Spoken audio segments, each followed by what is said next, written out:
Quotemen.com. Assuming the presidency at the depth of the Great Depression as our 32nd president, 1933 to 1945, Franklin D. Roosevelt helped the American people regain faith in themselves. Assuming the presidency at the depth of the Great Depression, Franklin D. Roosevelt helped the American people regain faith in themselves. He brought hope as he promised prompt, vigorous action, and asserted in his inaugural address, "The only thing we have to fear is fear itself." Born in 1882 at Hyde Park, New York, now a National Historic Site, he attended Harvard University and Columbia Law School.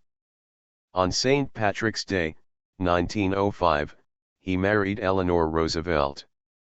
Following the example of his fifth cousin, President Theodore Roosevelt, whom he greatly admired, Franklin D. Roosevelt entered public service through politics, but as a Democrat.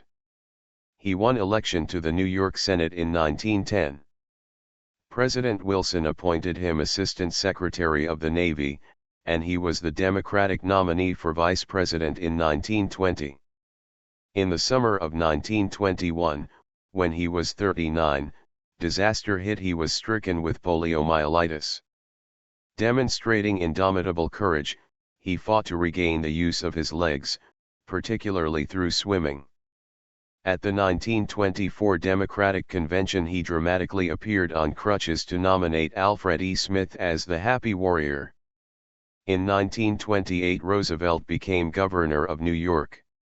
He was elected president in November 1932, to the first of 4 terms.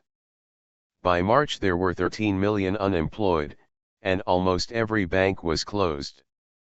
In his first 100 days, he proposed, and Congress enacted, a sweeping program to bring recovery to business and agriculture, relief to the unemployed and to those in danger of losing farms and homes, and reform, especially through the establishment of the Tennessee Valley Authority.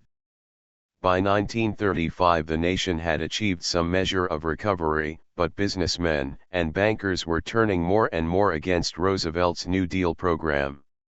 They feared his experiments, were appalled because he had taken the nation off the gold standard and allowed deficits in the budget, and disliked the concessions to labor. Roosevelt responded with a new program of reform: Social Security, heavier taxes on the wealthy, new controls over banks and public utilities, and an enormous work relief program for the unemployed. In 1936 he was re-elected by a top-heavy margin. Feeling he was armed with a popular mandate, he sought legislation to enlarge the Supreme Court, which had been invalidating key New Deal measures. Roosevelt lost the Supreme Court battle, but a revolution in constitutional law took place. Thereafter the government could legally regulate the economy.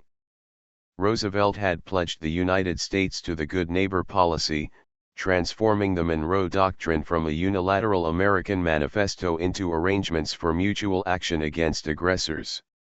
He also sought through neutrality legislation to keep the United States out of the war in Europe, yet at the same time to strengthen nations threatened or attacked.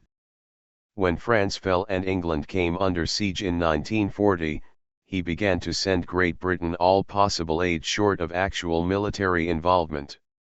When the Japanese attacked Pearl Harbor on December 7, 1941, Roosevelt directed organization of the nation's manpower and resources for global war. Feeling that the future peace of the world would depend upon relations between the United States and Russia, he devoted much thought to the planning of a United Nations, in which, he hoped, international difficulties could be settled.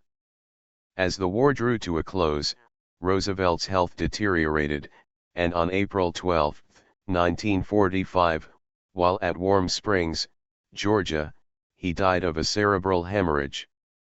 The presidential biographies on whitehouse.gov are from the Presidents of the United States of America, by Frank Friedel and Hugh Sidey.